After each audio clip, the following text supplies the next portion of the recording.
Now, how did you pronounce that? Do you even know what it is? I think most people don't. I didn't. Just two questions. We're asking two questions. Two questions? We're just asking people if they could pronounce this word for us. Talus. Is it another language? Because is it Talus or like Talu? Talus? Talus. That says Talus. And what does the word mean, sir? I have no idea. Toulouse? I have no clue. Not a clue. Toulouse. Toulouse. I'm seeing a Toulouse. Like an animal, like a Taurus, but not. Completely guessing here. Some sort of, I'm thinking about home remodeling stuff right now. So maybe it's like something you put on a counter or a bench of some sort. Like it's a name of a place or maybe potentially of a person, but it seems like a name to me. In a fucked up way, calculus. I don't know why. Calculus? Yeah. I'm thinking like a talon, like in birds, like nails, or like, I don't know. That's what I'm thinking. Something with anatomy? I don't know.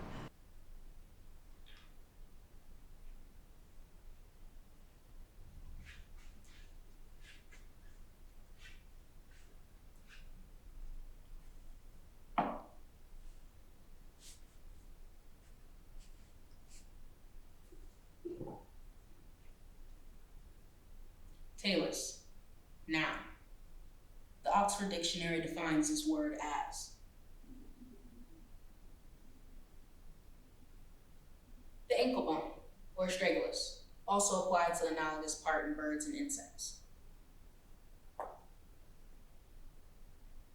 Statistics say the talus is less than 1% of all fractures in the human body, and between 3 and 6% of fractures in the foot.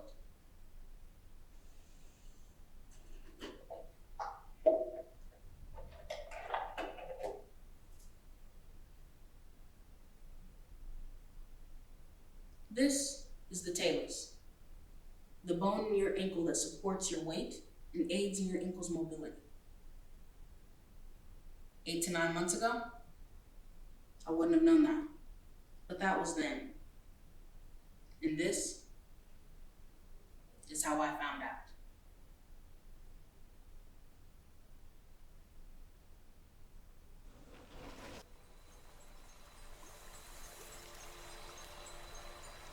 Once upon a time, there was a woman headed to work. She didn't want a long hike, so she rented a divvy bike. The sun was out and so was the city, enjoying their day instead of inside sitting. On the bike, the world moved as fast a turnpike. She moved in between still and moving cars along a street lined with bars. It was the opening of a door that made her land on the floor, and from that point she walked no more. With the help of a few strangers, she wasn't in immediate danger, but to the hospital she went to be told the extent of the hit. In the end, it was an X-ray that put it all in play. Just like that, she was adrift, using metal sticks as a form of lifts. And in a flash her life was changed by a crash.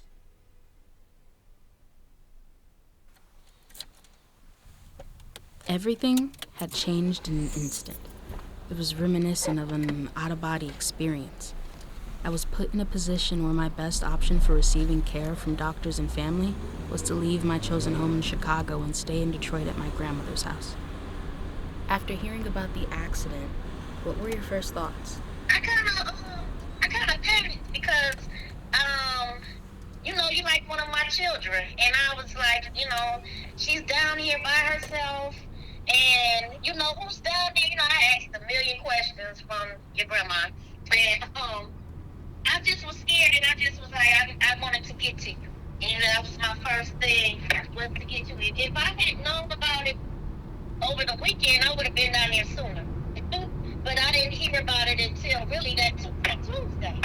Yeah, Tuesday that I came. I didn't know what was wrong, how you were and everything. And then I just was like, You know, you had to deal with this by yourself, you know, and everything. Even though I know you're grown, but you know, who wants to be somewhere like that injured, you know?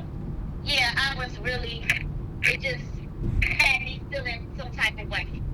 So, based on those emotions, what went through your mind when you drove 10 hours to Chicago to bring me to Detroit? Getting you to safety, getting you, yeah, getting you safe. I wasn't going to be able to rest without you being somewhere safe. You know, you were at your home, but I needed you safe. I needed you to be around people that could genuinely help you. I know how it is to be somewhere and you really don't have nobody. And I just didn't, I feel like nobody should have to feel like that or be like that, especially, you know, it's no reason. It's going to be rough times where you might feel a little resentment about everything, but like I said, it's always a bright side to everything. And you gotta just keep your head up. Because life is not always a walk in the park.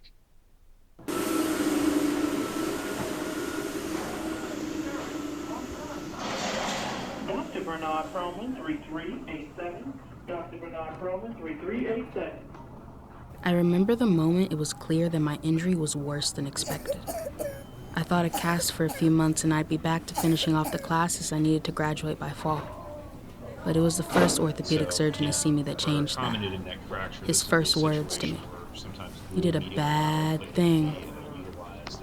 Those words turned into referrals, CAT scans, and constant doctor's appointments that all built up to the conversation of surgery with the surgeon who said a lot of coulds, shoulds, and mays that ended in "be able to." All while providing you details on the dangers of a surgery you can't say no to. At least, not without destroying your plans to walk again.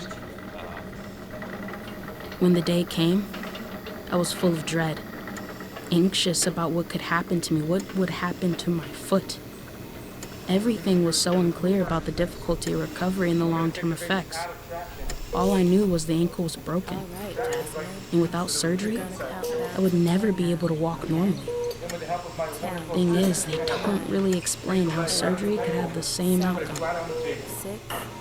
Even knowing the odds that something bad would happen were low, I couldn't shake the feeling that my recovery wouldn't be what I expected. From multiple ankle sprains.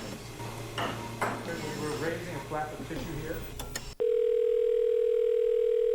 Hi there, my name is Ken, and I am calling hoping to speak with you about an incident that unfortunately I understand that you were involved in here in Chicago, where while riding a bike, a vehicle opened its door and ultimately threw you from your bike.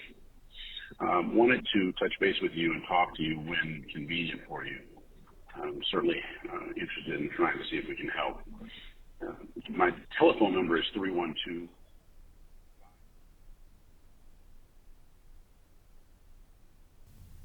Weeks went by, and I had been in a splint, a cast, and a boot, with strong hopes that everything was healing as expected. The only thing that could crush my hopes was the doctor's appointment. Just like that, a few x-rays changed the whole course of my life in seconds. A wave of paranoia, fear, depression, and helplessness that's lingered in my head the entire time finally bubbled over. It was happening again. Surgery. The words that seemed to haunt me since the first one. It was like falling into an empty pit of darkness and trying to get out, but you're drowning, sinking deeper and deeper into anxiety that's rooted in the fear that everything that could go wrong would. Instead of being told I could start walking and moving forward with my life, I was being told that everything would continue to be at a standstill. This time was different. It would take less time for me to recover and was less dangerous, but still I worried what another surgery would do to me. My only support system during this was my family, who took me to and from appointments, helped me do simple tasks I couldn't, and provided their words of wisdom and prayers for my recovery. After surgery, I was struck by deja vu, as if I was in a game and had died in the middle of a level. Still using crutches with my foot wrapped in a splint and soft casting that continuously snagged at my stitches. I felt every emotion all at once and at the same time. Not at all. It would take time to recover physically, but my mental would take even longer to settle. This would only be prolonged by a decision.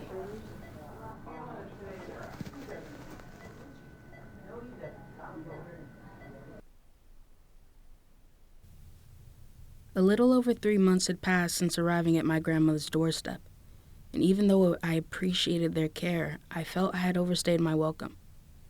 It was time to decide what came next and where I would continue my treatment. Would I stay in Detroit, where I was reliant on my extended family?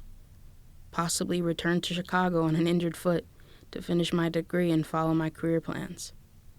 Or would I join my parents in New Jersey to save money and focus on healing? It was late August and I couldn't walk yet. I was still using crutches, and the tightness in my ankle made moving very limited. At the time, Jersey seemed to be what was best for me.